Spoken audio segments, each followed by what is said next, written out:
Telangana municipal ఎన్నికల counting లో పలు చోట్ల ఉద్రిక్తత వాతావరణం కనిపించింది. ఎన్నికల్లో గెలిచిన ఇండిపెండెంట్ అభ్యర్థుల్ని తరలించే క్రమంలో కాంగ్రెస్ బీఆర్ఎస్ శ్రేణుల మధ్య పలు చోట్ల ఉద్రిక్తత చోటు చేసుకుంది. కరీంనగర్ జిల్లా జమ్మికుంట కౌంటింగ్ సెంటర్ దగ్గర ఇండిపెండెంట్ క్యాండిడేట్స్ ను క్యాంప్ కు తరలించేందుకు బీఆర్ఎస్ ప్రయత్నించింది. స్వతంత్ర అభ్యర్థుల్ని కారులో తరలిస్తుండగా కాంగ్రెస్ శ్రేణులు అడ్డుకున్నారు. ఈ క్రమంలో ఇరు వర్గాల మధ్య వాగ్వాదం చోటు చేసుకుంది.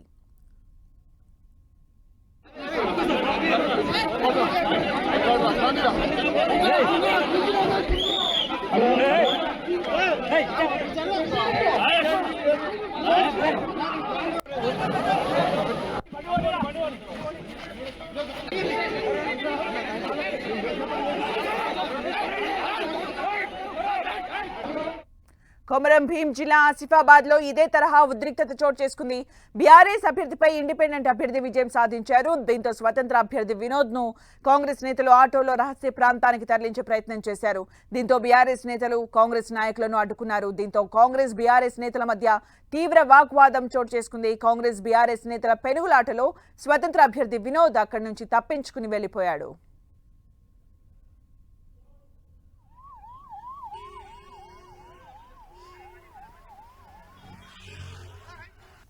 సంగారెడ్డి జిల్లా ఇస్నాపూర్లోనూ స్వల్ప ఉద్రిక్తత జరిగింది. మొత్తం 26 వార్డుల్లో కాంగ్రెస్ 10, బీఆర్ఎస్ 12, స్వతంత్ర అభ్యర్థులు 4 స్థానాల్లో విజయం సాధించారు.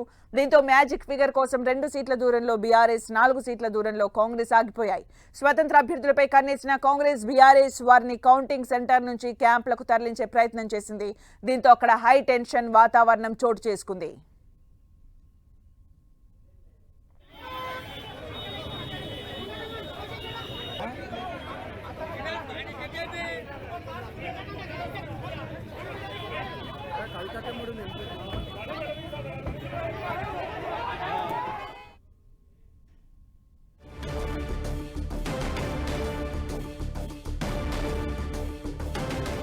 తెలంగాణ మున్సిపల్ ఎన్నికల ఫలితాల్లో బీజేపీకి ఎదురుగాలులు వీస్తున్నాయి. ఒక్క మున్సిపల్ స్థానాన్ని కూడా దక్కించుకోలేకపోయింది. 116 మున్సిపాలిటీల్లో ఎక్కడ కూడా కాంగ్రెస్ బీఆర్ఎస్ పార్టీలకు పోటీ ఇవ్వలేకపోయింది. కొన్ని చోట్ల స్వతంత్ర అభ్యర్థుల కంటే తక్కువ సీట్లు బీజేపీకి దక్కాయి. ఆదిలాబాద్ లో మాత్రం బీజేపీకి చెప్పుకోదగ్గ ఫలితాలు వస్తున్నాయి. 49 వార్డులుంటే 21 స్థానాల్లో కమలం పార్టీ హవా కనిపిస్తోంది. కార్పొరేషన్ మాత్రం బీజేపీ కాస్త చెప్పుకోదగ్గ ఫలితాలు వస్తున్నాయి. 2 కార్పొరేషన్స్ లో బీజేపీ విజయం దిశగా దూసుకెళ్తోంది. తెలంగాణలో ఎక్కడ కూడా ప్రభావం చూపిన బీజేపీ కరీంనగర్ లో మాత్రం సత్తా చాటుతోంది. కరీంనగర్ కార్పొరేషన్ లో మొత్తం 66 డివిజన్లు ఉండగా ఇందులో బీజేపీ 3 స్థానాల్లో విజయం సాధించింది. మరో 22 డివిజన్లలో ఆధిక్యంలో కొనసాగుతోంది. ఇటు నిజామాబాద్ లో బీజేపీ హవా కనిపిస్తోంది. 15 వార్డుల్లో బీజేపీ అభ్యర్థులు సత్తా చాటారు. ఇక్కడ కాంగ్రెస్ 10 స్థానాల్లో గెలిచింది. అనూహ్యంగా నిజామాబాద్ కార్పొరేషన్ లో 7 స్వతంత్ర అభ్యర్థులు విజయం సాధించారు. మరో 28 స్థానాల్లో కౌంటింగ్ కొనసాగుతోంది. బీజేపీ ఈ రేంజ్ లో విఫలం కావడంతో రాజకీయ వర్గాల్లో చర్చనీయాంశంగా మారింది. పార్టీ ముఖ్య నేతల్ని వారి వారి సొంత నియోజకవర్గాలకు పరిమితం చేసి ప్రచారం చేసినా ప్రయోజనం లేకుండా పోయింది.